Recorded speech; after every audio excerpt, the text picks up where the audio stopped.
آئیے میرے ساتھ دیکھیں سیموئیل نبی کی کتاب، اس کا 22واں باب لکھا ہے، اور داؤد وہاں سے چلا اور ادلام کے مغارے میں بھاگ آیا، اور اس کے بھائی اور اس کے باپ کا سارا گھرانہ یہ سن کر اس کے پاس وہاں پہنچا، اور سب کنگال اور سب قرضدار اور سب بگڑے دل اس کے پاس جمع ہوئے، اور وہ ان کا سردار بنا، اور وہ اس کے ساتھ قریباً 400 آدمی ہو گئے۔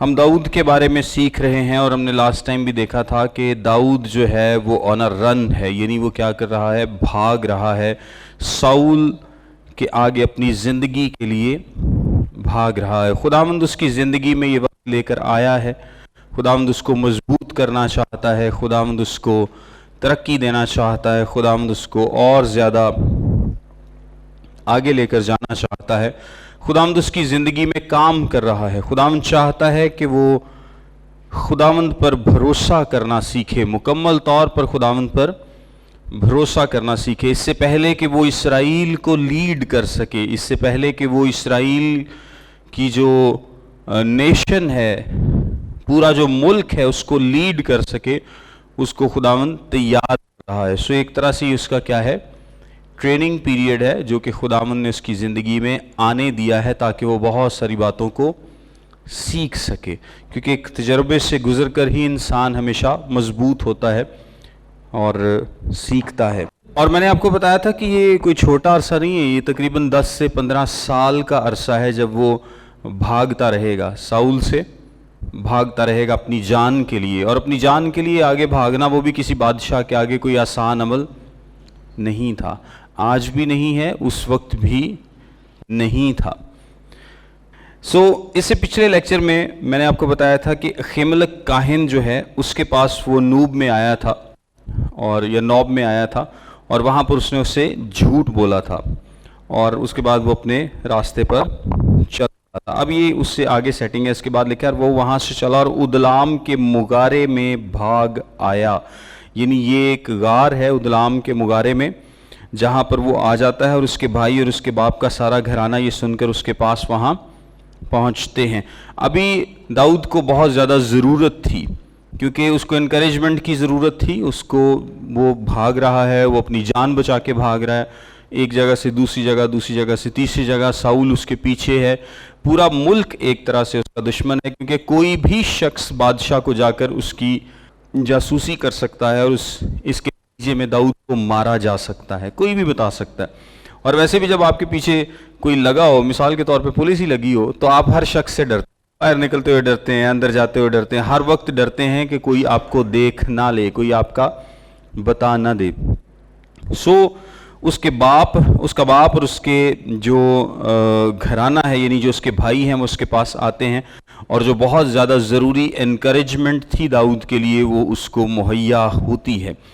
یہ ایسا نہیں ہے کہ اگر خداوند آپ کو کسی پیریڈ میں سے گزرنے دے رہا ہے، خداوند آپ کو ٹرین کر رہا ہے، یا خداوند نے آپ کی زندگی میں کوئی وقت آنے دیا ہے تو وہ آپ کو اکیلا چھوڑ دے اور آپ بس مشکل وقت ہی دیکھتے چلے جائیں، بلکہ جہاں پر ضرورت ہوگی خداوند آپ کو انکریج بھی کرے گا، وہ بہت سارے لوگوں کو آپ کی زندگی میں لے کر آئے گا، بہت سارے دوستوں کو آپ کی زندگی میں لے کر آئے گا، بہت سارے ایونٹس کو آپ کی زندگی میں لے کر آئے گا، بے شک آپ ایک مشکل پروسیس میں سے گزر رہے ہوں، پھر بھی جہاں ضرورت ہوگی خداوند آپ کو انکریج کرے گا۔ اس کا باپ اور اس کے بھائی وہاں پر آتے ہیں، اور یہ داؤد کے لیے بڑی خوشی کی بات تھی، اور لکھا ہے اور سب کنگال اور سب قرضدار اور سب بگڑے دل اس کے پاس جمع ہوئے۔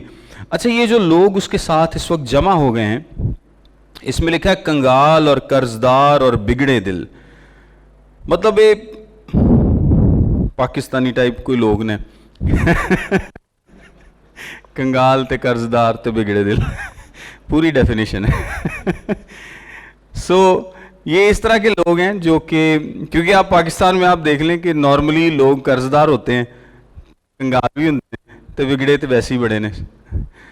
یہ جو لفظ بگڑے دل ہے، اس کا جو مطلب ہے بیسیکلی کہ جو شاید ساؤل سے خوش نہیں ہے، جو کہ اس کی حکومت کو قبول نہیں کرتے، وہ اس کو بادشاہ نہیں مانتے، وہ کہتے ہیں کہ نہیں، ہم ساؤل کو نہیں بلکہ ہم داؤد کو بادشاہ مانتے ہیں، ہم اس کے ساتھ جانا چاہتے ہیں۔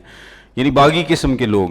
اور کنگال اور قرضدار, کسی نے کسی کے پیسے دینے ہیں, کوئی زندگی سے تنگ ہے, کوئی قرض کے نیچے دبا ہوا ہے, کوئی بہت غریب ہے. سو مختلف قسم کے لوگوں کے مسئلے. اور یہ سارے کیا ہوتے ہیں, یہ سارے داؤد کے ساتھ مل جاتے ہیں. اور داؤد کیا کرتا ہے, ان کو ویلکم کرتا ہے. داؤد ان کو کیا کرتا ہے, ویلکم کرتا ہے, اپنے ساتھ شامل کر لیتا ہے. یہاں پر داؤد کے پاس ایک موقع تھا کہ جس طرح کے لوگ اس کے ساتھ شامل ہوئے, اور یہ ویسے کوئی کمزور لوگ نہیں تھے. اگر تواریخ کی کتاب میں آپ آگے جا کر پڑھیں تو یہ لوگ بڑے زبردست سورما لوگ بنتے ہیں بعد میں.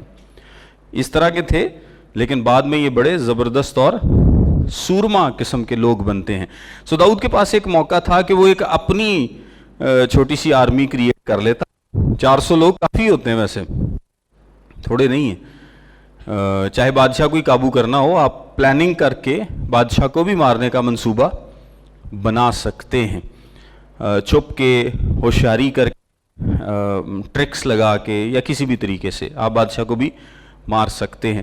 لیکن داؤد نے ایسا کوئی فائدہ نہیں اٹھایا کہ اب اس طرح کے لوگ میرے ساتھ ہیں تو میں کیا کروں, اپنا بدلہ ساؤل سے لوں. نہ تو وہ پہلے بدلہ لے رہا تھا, نہ وہ اب بدلہ لیتا ہے. اور یہ آپ کو ایک اور بھی اس میں ایک پکچر نظر آئے گی کہ جس طرح داؤد نے سب غریبوں کو, کنگالوں کو, بگڑے دلوں کو, سب کو ویلکم کیا اپنے پاس. اس طرح سے کون ویلکم کرتا ہے, خداوند یسوع مسیح ویلکم کرتا ہے. اس نے کیا کہا, متی کی انجیل میں کیا لکھا ہے, اے محنت اٹھانے والوں اور بوجھ سے دبے ہوئے لوگوں, سب میرے پاس آؤ. یہ بوجھ کیا ہے, یہ بوجھ بیسیکلی دنیا کے ڈالے ہوئے بوجھ ہیں, اور وہ کسی بھی قسم کے ہو سکتے ہیں. جسمانی طور پر بات کی گئی ہے, جو لوگ محنت اٹھا رہے ہیں, بوجھ کے نیچے ہیں, گناہ کے نیچے ہیں, ان کی زندگی ویسی نہیں ہے جیسی خداوند چاہتا تھا کہ انسان کی ہونی چاہیے, وہ سب کیا کریں, زندگی پانے کے لیے خدا کے پاس واپس آ جائیں. تیسری آیت سے لکھا, اور وہاں سے داؤد مواب کے مصفا کو گیا اور مواب کے بادشاہ سے کہا, میرے ماں باپ کو ذرا یہیں آ کر اپنے ہاں رہنے دے جب تک کہ مجھے معلوم نہ ہو کہ خدا میرے لیے کیا کرے گا. وہ مواب کے بادشاہ کے پاس جاتا ہے اور اس سے ریکویسٹ کرتا ہے کہ میرے ماں باپ کو تو یہاں پر رکھ لے. یہاں پر دیکھیں داؤد کو اپنی ذمہ داری کا پتا, وہ اگر اس کے ماں باپ اس کے پاس آئے ہیں تو اس کو پتا ہے کہ ان کی ذمہ داری میرے سر ہے. اس نے یہ نہیں کیا کہ میں ہوں اپنی مصیبت نو پیا میں تانوں کتنے لئی پھراں, تسی بھی میرے کو آ گئے اگے میرے روڑے گھٹ نے جڑے تسی بھی آ گئے. مطلب کہہ سکتا تھا نا, اگر وہ کوئی نافرمان اولاد ہوتا, کچھ اس طرح کا شخص ہوتا, تو وہ ضرور کہتا کہ میرے تو پہلے زندگی میں بڑے مسئلے ہیں, میں تو پہلے بھاگ رہا ہوں, میں تانوں کتنے سنبھالدا پھراں گا. تو لیکن وہ کیا کرتا ہے, وہ ان کو مواب کے پاس. اچھا مواب کے ملک میں کیوں گیا وہ, بس روت کا کیا تعلق تھا اس سے, اس کی گریٹ گرینڈ مدر روت موابی عورت تھی, اور پھر روت یسی جو ہے وہ اسی خاندان سے, یسی اسی خاندان سے, اور پھر آگے داؤد اس کا. بڑا obvious سا رشتہ تھا ویسے, یہ یاد ہونا چاہیے تھا آپ کو. شاید اسی لیے انہیں کیا ہے کہ چالے ادھر دی سائیڈ ہے تو کچھ خیال کریں گے. لیکن خیر وہ اپنے ماں باپ کو وہاں پر چھوڑتا ہے, اور لکھا ہے کہ جب تک مجھے معلوم نہ ہو کہ خدا میرے لیے کیا کرے گا. دیکھیں یہ بڑی خوبصورت بات ہے کہ داؤد ابھی تک خدا پر بھروسہ کیے ہوئے ہے. اس کا کیا مطلب ہے کہ اس کو پتہ نہیں ہے کہ کیا ہوگا. خدا نے اس سے وعدہ کیا ہے کہ میں کیا کروں گا, میں تجھے بادشاہ بناؤں گا, لیکن ابھی تک اس کو کچھ نہیں پتا کہ یہ کب ہوگا اور کیسے ہوگا. وہ اس وعدے پر بھروسہ کیے ہوئے, خداوند پر اعتماد کیے ہوئے ہے, اور وہ انتظار کر رہا ہے کہ مجھے نہیں پتا کہ خداوند میرے لیے کیا کرے گا. کیا کرے گا مطلب یہ ہے کہ کیسے اور کب کرے گا, یعنی آگے میرے ساتھ کیا کیا ہوگا مجھے اس بات کا نہیں پتا. وہ ساؤل سے اپنا بدلہ نہیں لے رہا صرف اس لیے کیونکہ وہ خداوند پر بھروسہ کیے ہوئے ہے کہ خداوند ہی مجھے بادشاہی پر مقرر کرے گا جب اس کی مرضی ہوگی.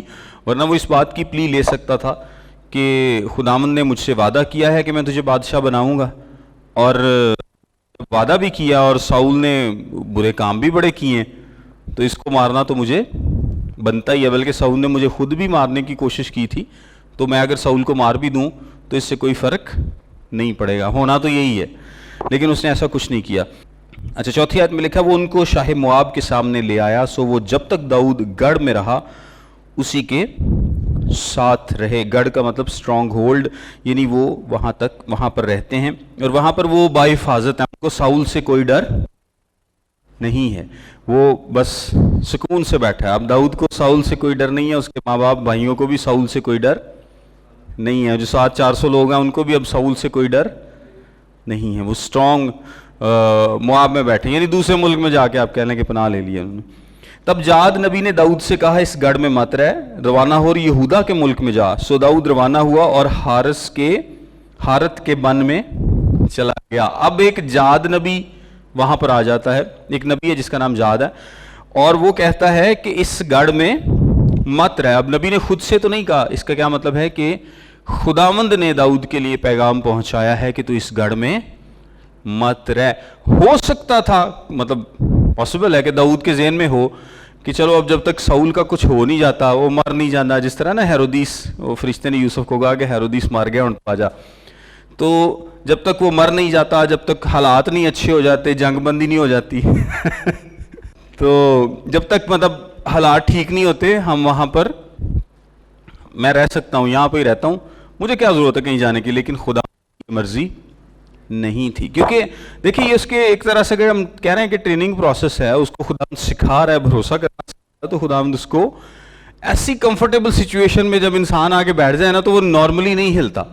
کئی لوگ وہ کہتے ہیں نا کمفرٹ زون، وہ ایسے کمفرٹ زون میں بیٹھ جاتے جا کے کہ وہ وہاں سے ہلتے ہی نہیں ہیں، نکلتے ہی نہیں ہیں، اور جب تک آپ اس سے نکلیں گے نہیں آپ ترقی نہیں کر پاتے۔ سو خداوند کہتا ہے کہ تو یہاں سے نکل اور یہودا کے ملک میں جا۔ یہودا کے ملک میں جانے کا کیا مطلب ہے؟ بنیامین یہودا کے ملک میں ہے، یعنی جو اس کا ایریا ہے، یروشلیم اور یہ بیت لحم، یہ سارے کہاں پر ہیں؟ یہودا کے ملک میں۔ سو ساؤل کے یعنی تو پاس چلا جا، اور ساؤل نے سنا کہ داؤد اور اس کے ساتھیوں کا پتہ لگا ہے، اور ساؤل اس وقت راما کے جبا میں جھاؤ کے درخت کے نیچے اپنا بھالا اپنے ہاتھ میں لیے بیٹھا تھا تانوں اندازہ ہو گیا نا، ساؤل دے ہاتھ سے ہر ٹائم بھالا رہندا ہے وہ بھالا لے کے پھر بیٹھا، اور لوگ ویسے ہی تانوں پتہ ہے ڈردے سی اودے کو، کیونکہ وہ کبھی بھی چلا دیتا تھا اس کو، لگے پاویں نہ کسے دے، اور اس کے خادم اس کے چوگرد کھڑے تھے۔ تب ساؤل اپنے خادموں سے جو اس کے چوگرد کھڑے تھے، ساؤل نے اپنے خادموں سے جو اس کے چوگرد کھڑے تھے کہا، سنو تو اے بنیامینیوں، کیا یسی کا بیٹا تم میں سے ہر ایک کو کھیت اور پاکستان دے گا اور تم سب کو ہزاروں اور سینکڑوں کا سردار بنائے گا؟ جو تم سب نے میرے خلاف سازش کی ہے، اور جب میرا بیٹا یسی کے بیٹے سے عہد و پیمان کرتا ہے تو تم میں سے کوئی مجھ پر ظاہر نہیں کرتا، اور تم میں کوئی نہیں جو میرے لیے غمگین ہو اور مجھے بتائے کہ میرے بیٹے نے میرے نوکر کو میرے خلاف گھات لگانے کو ابھارا ہے جیسا آج کے دن ہے۔ یعنی وہ اپنے نوکروں سے بیسیکلی خفا ہو رہا ہے، کہ کیونکہ آپ کو پتا ہے کہ جو نوکر تھے، جو سارے باقی لوگ تھے، وہ داؤد سے کیا کرتے تھے؟ محبت کرتے تھے۔ سو انہوں نے داؤد کی ایسا کوئی بات اسے نہیں بتائی، لیکن یہاں پر اب وہ اپنے نوکروں سے گلہ کر رہا ہے، ان پر غصہ کر رہا ہے، ان سے گلہ کر رہا ہے کہ میرا بیٹا ہی میرے خلاف داؤد کے ساتھ پیمان کر رہا تھا اور تم نے مجھے نہیں بتایا۔ یہاں پر ایک بیچ میں سے 2 نمبر شخص ہے جس کا ہم نے ذکر پچھلے باب میں پڑھا تھا، وہ بولتا ہے، 9ویں آیت میں لکھا ہے، تب ادومی دویگ نے جو ساؤل کے خادموں کے برابر کھڑا تھا جواب دیا کہ میں نے یسی کے بیٹے کو نوب میں اخیتوب کے بیٹے خیملک کاہن کے پاس آتے دیکھا، اور اس نے اس کے لیے خداوند سے سوال کیا اور اسے زادے راہ دیا اور فلسطی جولیت کی تلوار دی۔ اب یہ بھی نوکر ہے، یہ جو دویگ ہے، لیکن اس نے اتنا دیکھیں گھنونا قسم کا کام کیا ہے کہ اس نے سارا جو الزام ان پر آ رہا تھا کہ تم لوگوں نے مجھے نہیں بتایا، یا جان بوجھ کر نہیں بتایا، تمہیں پتہ نہیں چلا، یا جو بھی داؤد کی محبت میں نہیں بتایا، کسی بھی طریقے سے نہیں بتایا، تو وہ کیا کرتا ہے کہ سارے الزام کو اس کا رخ ہی موڑ دیتا ہے۔ وہ کہتا ہے کہ اس گال نو ادھر ہی لے جائیے۔ کئی لوگ بڑے سیانے ہوتے ہیں، وہ دفتروں میں بھی ایسے ہی کرتے ہیں، وہ جدوں انہاں تے کوئی گل آن لگدی ہے نا، وہ کوئی ایسا ٹاپک چینج کر دے نے نا، وہ جڑا مالک ہوندا ہے نا، انہوں سمجھ ہی نہیں آندی، وہ گل وہ تو نکل کے کتے ہور پاسے نکل جاندی۔ کئی لوگ اس پہ بڑے چالاک ہوتے ہیں، اپنے اوپر الزام آنے ہی نہیں دیتے، وہ بات کو کیا کرتے ہیں؟ گھما دیتے ہیں۔ سو وہ بھی بات کو گھما دیتا ہے، اور وہ کہتا ہے کہ میں نے داؤد کو دیکھا تھا، اور یہ جو خیملک کاہن ہے، اس نے، وہ دیکھیں الزام کیا لگا رہا ہے، کہتا اس نے اس کے لیے خداوند سے سوال کیا اور اسے زادرا دی اور فلسطی جولیت کی تلوار دی۔ سب سے پہلے وہ کہتا ہے کہ اس نے خداوند سے سوال کیا، یعنی داؤد کی روحانی طور پر اس نے کیا کی؟ مدد کی، سپورٹ کی۔ پھر لکھا ہے زادرا دیا، یعنی اس کو جسمانی طور پر بھی سپورٹ کیا، اس کو کھانے پینے کے لیے بھی دیا، اور پھر جولیت کی تلوار بھی دی۔ اور یہ اسی طرح سے کہنے کے مترادف ہے کہ اتنا تو جولیت نو مارے سی، اتنا تو ساؤل نو ہی مار دے۔ اتنا بڑا الزام اس پر وہ لگا دیتا ہے۔ تب بادشاہ نے اخیتوب کے بیٹے اخیملک کاہن کو اور اس کے باپ کے سارے گھرانے کو، یعنی ان کاہنوں کو جو نوب میں تھے، بھلوا بھیجا، اور وہ سب بادشاہ کے پاس حاضر ہوئے۔ اور ساؤل نے کہا ہے اخیتوب کے بیٹے تو سن۔ اس نے کہا ہے میرے مالک میں حاضر ہوں۔ اور ساؤل نے اس سے کہا کہ تم نے، یعنی تو نے اور یسی کے بیٹے نے کیوں میرے خلاف سازش کی ہے کہ تو نے اسے روٹی اور تلوار دی اور اس کے لیے خداوند سے سوال کیا تاکہ وہ میرے برخلاف اٹھ کر گھات لگائے جیسا آج کے دن ہے۔ تب اخیملک نے بادشاہ کو جواب دیا کہ تیرے سب خادموں میں داؤد کی طرح امانت دار کون ہے؟ وہ بادشاہ کا داماد ہے اور تیرے دربار میں حاضر ہوا کرتا اور تیرے گھر میں معزز ہے، اور کیا میں نے آج ہی اس کے لیے خداوند سے سوال کرنا شروع کیا؟ ایسی بات مجھ سے دور رہے۔ بادشاہ اپنے خادم پر اور میرے باپ کے سارے گھرانے پر کوئی الزام نہ لگائے، کیونکہ تیرا خادم ان باتوں کو کچھ نہیں جانتا، نہ تھوڑا نہ بہت۔ یعنی ساؤل ان سب کاہنوں کو اپنے پاس بلوا لیتا ہے اور ان سے کہتا ہے کہ تم نے بغاوت کی ہے، تم نے دھوکہ دیا ہے۔ وہ کہتا ہے کہ مجھے پتہ ہی نہیں ہے، مطلب بادشاہ کا داماد میرے پاس آتا ہے تو کیا میں آج پہلی دفعہ اس کے لیے خداوند سے سوال کروں؟ میں تو ہمیشہ سے کرتا ہوں، اس سے پہلے بھی کرتا ہوں، یعنی میں ہمیشہ سے اس کے لیے کیا ہوں؟ دعاگو ہوں۔ اور اب کی بار وہ میرے پاس آیا تو میں نے پھر اس کی مدد کی، کیونکہ مجھے کسی بات کا علم نہیں تھا۔ اور بادشاہ نے کہا اے اخیملک تو اور تیرے باپ کا سارا گھرانہ ضرور مار ڈالا جائے گا۔ پھر بادشاہ نے ان سپاہیوں کو جس کے پاس کھڑے تھے حکم کیا کہ مڑو اور خداوند کے کاہنوں کو مار ڈالو، کیونکہ داؤد کے ساتھ ان کا بھی ہاتھ ہے۔ اور انہوں نے یہ جانتے ہوئے بھی کہ وہ بھاگا ہوا ہے مجھے نہیں بتایا، لیکن بادشاہ کے خادموں نے خداوند کے کاہنوں پر حملہ کرنے کے لیے ہاتھ بڑھانا نہ چاہا۔ تب بادشاہ نے دویگ سے کہا تو مڑ اور ان پر حملہ کر، ان کاہنوں پر حملہ کر۔ سو ادومی دویگ نے مڑ کر کاہنوں پر حملہ کیا، اور اس دن اس نے 85 آدمی جو کتان کے افود پہنے تھے قتل کیے۔ اور اس نے کاہنوں کے شہر نوب کو تلوار کی دھار سے مارا، اور مردوں اور عورتوں اور لڑکوں اور دودھ پیتے بچوں اور بیلوں اور گدھوں اور بھیڑ بکریوں کو تہے تیغ کیا۔ ساؤل کو جب خداوند نے حکم کیا تھا کہ تو نے ان سب کو مارنا، اس وقت یہ کام اس سے نہیں تھا ہوا، بچے اور جانور اور سب کچھ، لیکن اب کی بار وہ اپنے تخت کے لیے کام کر رہا، اور اس نے کیا کیا؟ 85 کاہن اور ان کے بیوی بچوں کو، یعنی پورے کے پورے گاؤں کو مار ڈالا۔ داؤد کو یہ بات جب پتہ چلتی ہے، آگے پڑھ لیتے ہیں، لکھا ہے اور اخیتوب کے بیٹے اخیملک کے بیٹوں میں سے ایک جس کا نام ابیاتر تھا بچ نکلا اور داؤد کے پاس بھاگ گیا، اور ابیاتر نے داؤد کو خبر دی کہ ساؤل نے خداوند کے کاہنوں کو قتل کر ڈالا ہے۔ اور داؤد نے ابیاتر سے کہا میں اسی دن جب ادومی دویگ وہاں ملا جان گیا تھا کہ وہ ضرور ساؤل کو خبر دے گا، تیرے باپ کے سارے گھرانے کے مارے جانے کا باعث میں ہوں، سو تو میرے ساتھ رہ اور مت ڈر، جو تیری جان کا خواہاں ہے وہ میری جان کا خواہاں ہے، سو تو میرے ساتھ سلامت رہے گا۔ داؤد کو اس بات کا افسوس ہے، کیونکہ سب کا سبب کیا ہے؟ داؤد کا جھوٹ۔ داؤد نے جھوٹ بولا تھا جس کی وجہ سے کاہن سارے مارے جاتے ہیں۔ ایک بات تو ہم اس سے یہ سیکھتے ہیں کہ میں نے یہ بات پہلے بھی بتائی تھی کہ جو منہ سے ہمارے الفاظ نکلتے ہیں ان کو تلوار بھی کہا جاتا ہے اور ان کو تیر بھی کہا جاتا ہے۔ اور آپ کو پتا ہے کہ تلوار تو جو بالکل پاس کے لوگ ہوتے ہیں ان کو نقصان دور نقصان نہیں پہنچا سکتی، بالکل پاس، لیکن جو تیر ہے وہ بڑی دور تک نقصان پہنچا سکتا ہے۔ اور اگر آپ تیر کو چلا دیں، یہ یہودی ربی اس کو تیر بھی کہا کرتے تھے، کہ اگر آپ تیر چلا دیں تو آپ کو نہیں پتا کہ وہ کس کے جا کر لگے گا اور کیا نقصان پہنچائے گا، کیونکہ آپ نے تو اس کو چھوڑ دیا۔ اور اسی طرح داؤد کو بھی نہیں پتا، اس کو نہیں تھا آئیڈیا کہ اتنا نقصان ہو سکتا ہے یا ساؤل کا دماغ اتنا خراب ہو جائے گا۔ داؤد نے بے شک اس دویگ کو اس دن دیکھا تھا، اس نے جب یہ اخیملک کاہن کے پاس گیا اس نے وہاں پر دویگ کو دیکھا تھا، تو کوشش کر کے یا ہمت کر کے وہ اسی وقت ہی اخیملک کاہن کو بتا دیتا۔ اگر داؤد اس کو بتا دیتا، سچ بتاتا، تو یہاں پر 2 آپشنز تھے اخیملک کاہن کے پاس۔ پہلا آپشن یہ تھا کہ وہ داؤد کو کہتا کہ میں تمہاری کوئی مدد نہیں کر سکتا، تم یہاں سے چلے جاؤ، یا پھر اس کی مدد کرتا اور پھر ساؤل کو کہتا کہ میں نے اس کی مدد کی ہے. ایٹ لیسٹ اس کو پتا ہوتا اور وہ کیا کرتا، دلیری سے اپنی جان کی قربانی دیتا، یا کہتا کہ ٹھیک ہے اگر اس بات کے لیے مجھے مارا جانا بنتا ہے تو تم مجھے مار دو، لیکن نہ جانتے ہوئے وہ نہ مرتا. پھر 23ویں باب میں آئے لکھے اور انہوں نے لکھا ہے اور انہوں نے داؤد کو خبر دی کہ دیکھ فلسطی کیلا سے لڑ رہے ہیں اور کھلیانوں کو لوٹ رہے ہیں. تب داؤد نے خداوند سے پوچھا کہ کیا میں جاؤں اور ان فلسطیوں کو ماروں؟ خداوند نے داؤد کو فرمایا جا فلسطیوں کو مار اور کیلا کو بچا.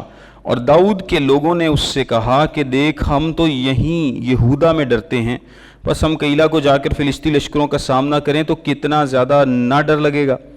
تب داؤد نے خداوند سے پھر سوال کیا. خداوند نے جواب دیا اٹھ کیلا کو جا، کیونکہ میں فلسطیوں کو تیرے ہاتھ میں کر دوں گا. سو داؤد اور اس کے لوگ کیلا کو گئے اور فلسطیوں سے لڑے اور ان کی مواشی لے آئے اور ان کو بڑی خون ریزی کے ساتھ قتل کیا. یوں داؤد نے کیلیوں کو بچایا. اب دیکھیں داؤد یہودا کے ملک میں رہ رہا ہے اور کیلا جو شہر ہے یہ اڑبنگوں والا، دیواروں والا، دروازوں والا شہر ہے.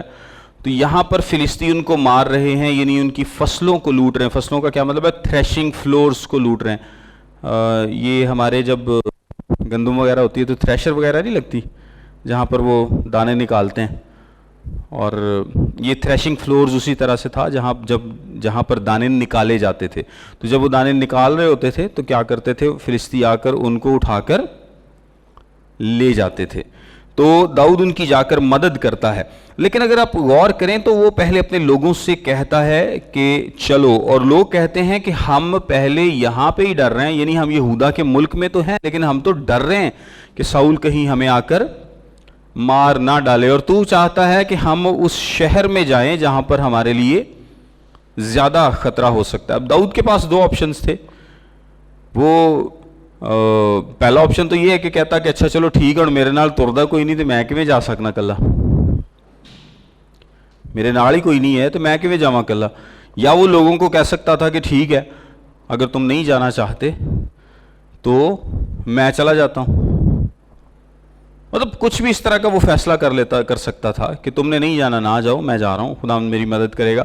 لیکن وہ کیا کرتا ہے؟ وہ دوبارہ خداوند کے پاس جا کر پوچھتا ہے اور خداوند اس کو کہتا ہے کہ میں اس کو تیرے ہاتھ میں کر دوں گا. اور خداوند پھر کیا کرتا ہے؟ ان کے دلوں کو بھی تیار کرتا ہے، ان 400 لوگوں کے بھی، اور وہ بھی اس کے ساتھ جاتے ہیں اور وہ وہاں پر جا کر ان کو بچاتا ہے. جب اخیملک کا بیٹا بیاتر داؤد کے پاس کیلا کو بھاگا تو اس کے ہاتھ میں ایک افود تھا جسے وہ ساتھ لے گیا تھا. اور ساؤل کو خبر ہوئی کہ داؤد کیلا میں آیا ہے. سو ساؤل کہنے لگا خدا نے اسے میرے ہاتھ میں کر دیا، کیونکہ وہ جو ایسے شہر میں گھسا ہے جس میں پھاٹک اور اڑبنگے ہیں تو قید ہو گیا ہے. اور ساؤل نے جنگ کے لیے اپنے تئیں سارے لشکر کو بلا لیا تاکہ کیلا میں جا کر داؤد اور اس کے لوگوں کو گھیر لے. اگر آپ ساؤل کی بات پر غور کریں تو ساؤل خداوند کے خلاف جا رہا ہے. وہ کیا کر رہا ہے؟ خداوند کے خلاف جا رہا ہے. وہ غلط کام کر رہا ہے، وہ دو نمبری کر رہا ہے. اور بات کیا کہتا ہے کہ خدا نے اسے میرے ہاتھ میں کر دیا ہے. کریڈٹ کیوں دے رہے ہیں؟ ہم بھی اکثر ایسا کرتے ہیں نا، جب کوئی بھی غلط کام کر رہے ہوں، مثال کے طور پہ کوئی رشوت دیتی ہوئے، کوئی دو نمبری کیتی ہوئے، بعد سے پھر دعا بھی کری جانے تو پادریاں کو بھی کرائی جانے. ویزا وغیرہ کے کیس میں اکثر یہ ہوتا ہے، اس میں ہم جھوٹ بولتے ہیں، کافی جھوٹ بولتے ہیں، اور بعد میں پادری صاحب سے بھی کہتے ہیں کہ پادری صاحب دعا کرو تو پادری صاحب بھی کر دیں نے، کیونکہ باہر والی جڑا بندہ باہر جا رہا ہے وہ امیر آدمی ہوندا مطلب کسی کو زیادہ پیسے ہے نا تو کوئی ویزا شیزا لوانا چاہ رہا ہے نا، تو ایسے لوگوں سے تو نہیں بگاڑنی چاہیے کیونکہ پھر وہ پیسے نہیں دیتے. تو وہ کریڈٹ کس کو دے رہا؟ اور اچھا وہ جب دو نمبری کے بعد باہر پہنچ جائیں گے نا تو سارا کریڈٹ خدا نے ملے گا کہ ہاں خدا نے ممکن کیا، خدا لے کے گیا. پاویں فائل سے 500 جھوٹ بولے سی، اور ان اگر وہ جھوٹ نہ بولے جاتے تو وہ بندہ کبھی بھی باہر نہ جا سکتا. 9ویں آیت میں لکھا ہے اور داؤد کو معلوم ہو گیا کہ ساؤل اس کے خلاف بدی کی تدبیریں کر رہا ہے. سو اس نے ابیاتر کاہن سے کہا کہ افود یہاں لے آ. اور داؤد نے کہا اے خداوند اسرائیل کے خدا، تیرے بندے نے یہ قطعی سنا ہے کہ ساؤل کیلا کو آنا چاہتا ہے تاکہ میرے سبب سے شہر کو غارت کرے. سو کیا قیلا کے لوگ مجھ کو اس کے حوالے کر دیں گے؟ یا ساؤل جیسا تیرے بندہ نے سنا ہے آئے گا؟ اے خداوند اسرائیل کے خدا، میں تیری منت کرتا ہوں کہ تو اپنے بندے کو بتا دے۔ خداوند نے کہا وہ آئے گا۔ تب داؤد نے کہا کیا قیلا کے لوگ مجھے اور میرے لوگوں کو ساؤل کے حوالے کر دیں گے؟ خداوند نے کہا وہ تجھے حوالے کر دیں گے۔ تب داؤد اور اس کے لوگ جو قریباً 600 تھے، اب کتنے ہو گئے یہ 600، پہلے یہ 400 تھے، اٹھ کر قیلا سے نکل گئے اور جہاں کہیں جا سکے چل دیے، اور ساؤل کو خبر ملی کہ داؤد قیلا سے نکل گیا، پس وہ جانے سے باز رہا۔ اچھا، یہاں پر ایک انٹرسٹنگ چیز نوٹ کریں کہ جو اخیملک کا بیٹا ابیاتر ہے، لکھا ہے کہ اس کے پاس ایک افود تھا۔ افود بیسیکلی کسے بولتے ہیں؟ وہ جو ڈریس ہوا کرتا تھا کاہنوں کا۔ ویسے تو سارے کاہن یہ ڈریس پہنتے تھے، لیکن آپ وہ ایپرن ٹائپ نہیں ہوتا جس طرح وہ کچن میں لوگ پہنتے ہیں، شیف وغیرہ کے ایپرن پہنتے ہیں، اسی طرح کا یہ ایک لباس ہے جو کہ آگے سے کور کرتا تھا۔ لیکن جو کاہن، سردار کاہن ہے نا، اس کا فود تھوڑا فرق ہوتا تھا۔ نارمل کاہنوں کے فود جو ہیں وہ سفید کلر کے ہوتے تھے، کاہن کا نیلے کلر کا، اور اس کے اوپر وہ بریسٹ پلیٹ اور باقی ساری چیزیں ہوتی تھیں۔ لیکن اس کے ایک اور جو چیز تھی جو ڈیفرنٹ تھی، وہ اس میں اریم اور تمیم ہوتے تھے۔ اور اریم اور تمیم بیسیکلی کیا تھے پتہ نہیں ہے ویسے آج تک کہ یہ کیا تھے، یہ کسی کو نہیں پتا کہ یہ کیا تھے۔ بہت سارے اندازے لگائے جاتے ہیں، لیکن جو بیسٹ ربی اس کے بارے میں اندازہ لگاتے ہیں وہ یہ کہتے ہیں کہ یہ 2 پتھر تھے، ایک شاید سفید اور ایک شاید کالا۔ تو اس میں کیا تھا کہ جب بھی کوئی سوال پوچھا جاتا تھا، یعنی پہلے فرض کریں یہ سوال پوچھا جاتا تھا کہ اے خداوند کیا تو ہم سے بات کرنا چاہتا ہے یا نہیں، تو وہ پتھر نکالیں گے، اگر بلیک نکلا تو اس کا کیا مطلب ہے؟ نہ۔ ویسے یہ میں کہہ رہا ہوں یہ اندازہ ہے، یہ کیونکہ خداوند نے اس کے بارے میں کوئی تفصیل فراہم نہیں کی۔ اور اگر سفید نکلے گا تو اس کا مطلب ہے کہ خداوند بات کرنا چاہتا ہے اور خداوند جواب دے گا۔ پھر اگلا سوال، کیونکہ ہم نے لاسٹ ٹائم یہ بھی پڑھا تھا نا کہ خداوند نے اس دن بات کرنا نہ چاہا، یا خداوند نے اس دن جواب نہیں دیا، تو اس کا کیا مطلب ہے کہ انہوں نے بات کی تو خداوند نے کیا کہ بلیک پتھر ادھر، تو خداوند نے کوئی جواب ہی نہیں دیا۔ تو یہ جو داؤد سوال کر رہا ہے، یہ افود میں بیسیکلی طریقہ یہ تھا کہ وہ پھر افود سے اس پتھر کو، یعنی وہ جو مخصوص جگہ تھی اس سے پتھر کو نکالتے تھے، اور اگر سفید پتھر نکل آیا تو اس کا مطلب ہاں ہے، اور اگر کالا پتھر، یعنی سوال ہی ایسے پوچھا جاتا تھا جس کا جواب ہاں یا نہ ہوگا۔ یعنی کیا ساؤل میرے پیچھے آئے گا، اس کا مطلب ڈیفینیٹلی ہاں یا نہ ہے۔ اگر آپ داؤد کے سوال بھی دیکھیں نا تو وہ کہتا ہے کہ میں نے سنا ہے، سو قیلا کے لوگ مجھ کو اس کے حوالے کر دیں گے، کیا ساؤل جیسے تیرے بندے نے سنا ہے آئے گا؟ تو خداوند نے کہا وہ آئے گا۔ پھر وہ کہتا ہے کہ لوگ کیا حوالے مجھے کر دیں گے؟ خداوند نے کہا کر دیں گے۔ جب اس نے پوچھا ہے کہ کر دیں گے، تو اگر کالا پتھر ہوگا تو اس کا کیا مطلب ہے کہ نہیں کریں گے، سفید پتھر ہے تو اس کا مطلب ہے کر دیں گے۔ ویسے کسی نے بڑا انٹرسٹنگ کامنٹ کیا تھا اس کے بارے میں بھی کہ کیوں خداوند نے اس کی تفصیل نہیں بتائی۔ مختلف وجوہات ہو سکتی ہیں، لیکن ایک جو وجہ سمجھی جاتی ہے اس میں یہ بھی ہے کہ اگر بہت زیادہ تفصیل دی جاتی اس کے بارے میں کہ کس طرح کے یہ پتھر تھے، اور یعنی آپ یہ سمجھ لیں کہ کیا ان کا سائز تھا، کس طرح سے کرا ڈالا جاتا تھا، کس طرح سے سوال کیا جاتا تھا، اگر بہت زیادہ تفصیل بتا دی ہوتی تو ایک چانس تھا، کیونکہ یہ خدا کی مرضی جاننے کا ایک ذریعہ تھا۔ اسرائیل میں خدا کی مرضی اریم اور تمیم سے ہی جانی جاتی تھی۔ یہ موسیٰ کے دور کے بعد کی بات ہے، کیونکہ موسیٰ سے تو خدا ڈائریکٹ بات کرتا تھا، اس کے بعد کاہنوں کا بات کرنے کا طریقہ یہی تھا خدا کی مرضی کو جاننے کا۔ تو اگر تو لوگوں کو پتہ ہوتا تو ہو سکتا ہے لوگ اپنے ہی کو پتھر بنا کے بیٹھے ہوتے، یا بازاروں میں بھی آپ کو اریم تمیم مل رہے ہوتے ڈیفرنٹ کمپنیز کے، اور مطلب کہ یہ ایگزیکٹلی اس ڈسکرپشن کے مطابق ہیں جو کہ بائبل میں دی گئی ہے، اور لوگ اپنے کاڑے چٹے پتھر کاٹ دیں کہ ہاں اب خدا کی مرضی ہے اور اب خدا کی مرضی نہیں ہے۔ کئی لوگ ویسے کرتے ہیں، وہ بائبل کھول کے بھی ایسے کرتے ہیں کسی چیز کے لیے، بائبل بند کر لین گے تو پھر دعا کر کے ایک جگہ کھولیں گے پڑھیں گے، وہ بعض کا تو نصب نامہ نکل آتا ہے، پھر کہتے نہیں حالے نہیں صحیح ہوا۔ اچھا آگے لکھا ہے اور داؤد نے بیابان کے قلعوں میں سکونت کی اور دشت زیف کے کوہستانی ملک میں رہا، اور ساؤل ہر روز اس کی تلاش میں رہا، پر خداوند نے اس کو اس کے ہاتھ میں حوالے نہ کیا۔ اچھا یہ جو بات ہے یہ بڑی غور طلب ہے، کیا لکھا ہے؟ ساؤل ہر روز اس کی تلاش میں رہا۔ ساؤل کون ہے؟ داؤد کا دشمن ہے، پر خداوند نے اس کو اس کے ہاتھ میں حوالے نہ کیا۔ آپ کی اور میری تلاش میں ہر وقت کون رہتا ہے؟ ابلیس رہتا ہے، اور لکھا ہے نا کہ وہ پھاڑنے والے ببر کی طرح گھات لگائے بیٹھا ہے کہ کب اس کو پھاڑ کھائے۔ وہ ہر وقت طاقت میں ہر وقت گھات لگائے بیٹھا ہے کہ کب کس کو پھاڑ کھائے۔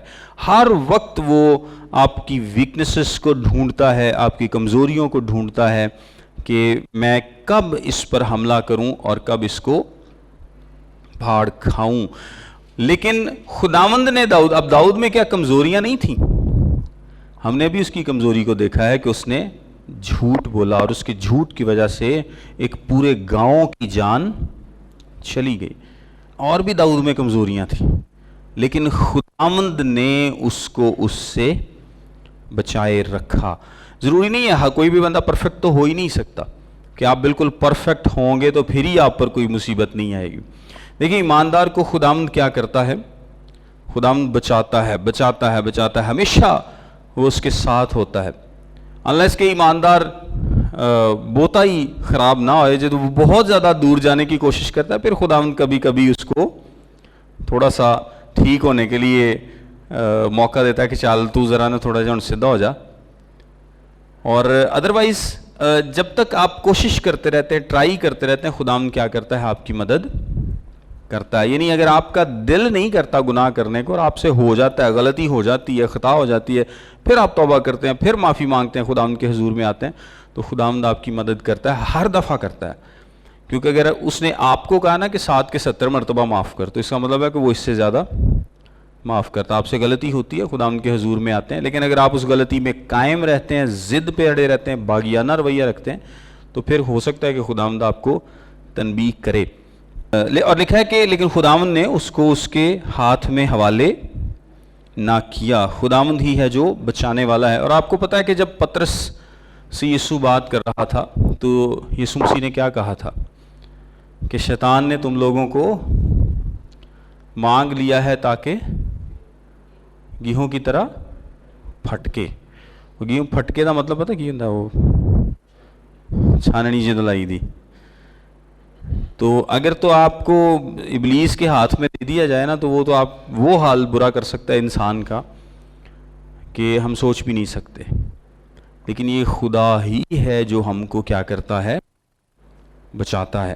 اور آپ دیکھ سکتے ہیں ان لوگوں کی زندگیاں جو کہ خداوند میں محفوظ نہیں ہیں، جو ایماندار نہیں ہیں، جو خداوند کے نہیں ہیں، کہ ابلیس کس طرح سے ان کو پھٹکتا ہے، کس طرح سے ان کو استعمال کرتا ہے۔ اور داؤد نے دیکھا کہ ساؤل اس کی جان لینے کو نکلا ہے۔ اس وقت داؤد دشت زیف کے بن میں تھا، اور ساؤل کا بیٹا یونتن اٹھ کر داؤد کے پاس بن میں گیا اور خداوند میں اس کا ہاتھ مضبوط کیا۔ اگین داؤد کو کیا دی ہے؟ خداوند نے ایک انکریجمنٹ دی ہے، اور اب کس کے وسیلے سے ہے؟ اس کے دیرینہ دوست کے وسیلے سے۔ اس نے اس سے کہا تو مت ڈر، کیونکہ تو میرے باپ ساؤل کے ہاتھ میں نہیں پڑے گا، اور تو اسرائیل کا بادشاہ ہوگا، اور میں تجھ سے دوسرے درجے پر ہوں گا۔ یہ میرے باپ ساؤل کو بھی معلوم ہے۔ اور ان دونوں نے خداوند کے آگے عہد و پیمان کیا، اور داؤد بن میں ٹھہرا رہا اور یونتن اپنے گھر کو گیا۔ اچھا یہاں پر یونتن نے کچھ باتیں جو کی ہیں وہ خداوند کی مرضی کے مطابق ٹھیک ہیں اور کچھ ٹھیک نہیں ہیں۔ اس نے کہا تو مت ڈر، کیونکہ تو میرے باپ ساؤل کے ہاتھ میں نہیں پڑے گا۔ یہ بات کیا ہے؟ خداوند کی مرضی کے مطابق ہے۔ اور تو اسرائیل کا بادشاہ ہوگا، یہ بھی خداوند کی مرضی کے مطابق ہے۔ اور میں تجھ سے دوسرے درجے پر ہوں گا، یہ خداوند کی مرضی کے مطابق نہیں ہے، کیونکہ داؤد کے بادشاہ بننے سے پہلے یونتن مارا جائے گا۔ اپنے باپ ساؤل کے ساتھ یونتن مارا جائے گا۔ کچھ باتیں تھیں جو خداوند کی مرضی کے مطابق تھیں، اور ایک بات جو خداوند کی مرضی کے مطابق نہیں تھی۔ تب زیف کے لوگ جبہ میں ساؤل کے پاس جا کر کہنے لگے کیا داؤد ہمارے درمیان کوہ حکیلا کے بن میں قلعوں کے دشت کے جنوب کی طرف چھپا نہیں ہے۔ سو اب اے بادشاہ، تیرے دل کو جو بڑی آرزو آنے کی ہے اس کے مطابق آ اور اس کو بادشاہ کے ہاتھ میں حوالے کرنا ہمارا ذمہ رہا۔ تب ساؤل نے کہا، خداوند کی طرف سے تم مبارک ہو کیونکہ تم نے مجھ پر رحم کیا۔ سو اب ذرا جا کر سب کچھ اور پکا کر لو اور اس کی جگہ کو دیکھ کر جان لو کہ اس کا ٹھکانہ کہاں ہے اور کس نے اسے وہاں رکھا ہے، کیونکہ مجھ سے کہا گیا ہے کہ وہ بڑی چالاکی سے کام کرتا ہے۔ سو تم دیکھ بھال کر جہاں جہاں وہ چھپا کرتا ہے ان ٹھکانوں کا پتہ لگا کر ضرور میرے پاس پھراؤ، اور میں تمہارے ساتھ چلوں گا، اور اگر وہ اس ملک میں کہیں بھی ہو تو میں اسے یہودا کے ہزاروں ہزار میں سے ڈھونڈ لوں گا۔ سو وہ اٹھے اور ساؤل سے پیشتر زیف کو گئے، لیکن داؤد اور اس کے لوگ معون کے بیابان میں تھے جو دشت کے جنوب کی طرف میدان میں تھا، اور ساؤل اور اس کے لوگ اس کی تلاش میں نکلے اور داؤد کو خبر پہنچی۔ سو وہ چٹان پر سے اتر آیا اور معون کے بیابان میں رہنے لگا، اور ساؤل نے یہ سن کر معون کے بیابان میں داؤد کا پیچھا کیا، اور ساؤل پہاڑ کی اس طرف اور داؤد اور اس کے لوگ پہاڑ کی اس طرف چل رہے تھے، اور داؤد ساؤل کے خوف سے نکل جانے کی جلدی کر رہا تھا، اس لیے کہ ساؤل اور اس کے لوگوں نے داؤد کو اور اس کے لوگوں کو پکڑنے کے لیے گھیر لیا تھا۔ لیکن ایک قاصد نے آ کر ساؤل سے کہا کہ جلدی چل، کیونکہ فلسطینیوں نے ملک پر حملہ کیا ہے۔ سو ساؤل داؤد کا پیچھا چھوڑ کر فلسطینیوں کا مقابلہ کرنے کو گیا، اس لیے انہوں نے اس جگہ کا نام صلہ ہم خلکوت رکھا، اور داؤد وہاں سے چلا گیا اور عین جدی کے قلعوں میں رہنے لگا۔ اب یہاں پر ساؤل کو لگتا ہے کہ وہ بڑی چالاکی سے کام کرتا ہے، لیکن داؤد کے بچنے کی وجہ اس کی چالاکی نہیں تھی۔ داؤد کے بچنے کی وجہ کیا تھی؟ خداوند اس کے ساتھ تھا۔ وہ اپنی چالاکی سے نہیں بچتا، بلکہ خداوند کی مرضی سے، اس کے رحم سے اس کی جان بچائی جاتی ہے۔ اس کیس میں بھی آپ دیکھتے ہیں کہ خداوند پھر اس کی مدد کرتا ہے۔ اب ساؤل نے تقریباً ان کو گھیر لیا ہے، جان پر آ پڑی ہے، اور بڑے قریب پہنچ گئے، اور سمجھ لیں کہ ایک طرح سے گھیرا پورا تنگ ہو گیا ہے، لیکن کیا ہے کہ فلسطین ملک پر حملہ کر دیتے ہیں، اور پھر ساؤل کو جانا پڑتا ہے، داؤد کو چھوڑ کر جانا پڑتا ہے، کہ یہ نہ ہو کہ وہ فلسطین آ کے اتنے قبضہ کر لیں سارے پاسے، تو میں جڑی بادشاہی داؤد کو کھونا چاہنا وہ میرے کو بھی جاندی رہے۔ سو اس کو لگا کہ مجھے وہاں پر جانا چاہیے۔ سو خیر، بتانے کا مقصد یہ ہے کہ داؤد بھاگ رہا ہے، لیکن وہ اپنی چالاکیوں سے نہیں بچتا، وہ خداوند کی مرضی سے اور اس کے رحم سے بچتا، اور خداوند اس کو سنبھالتا ہے۔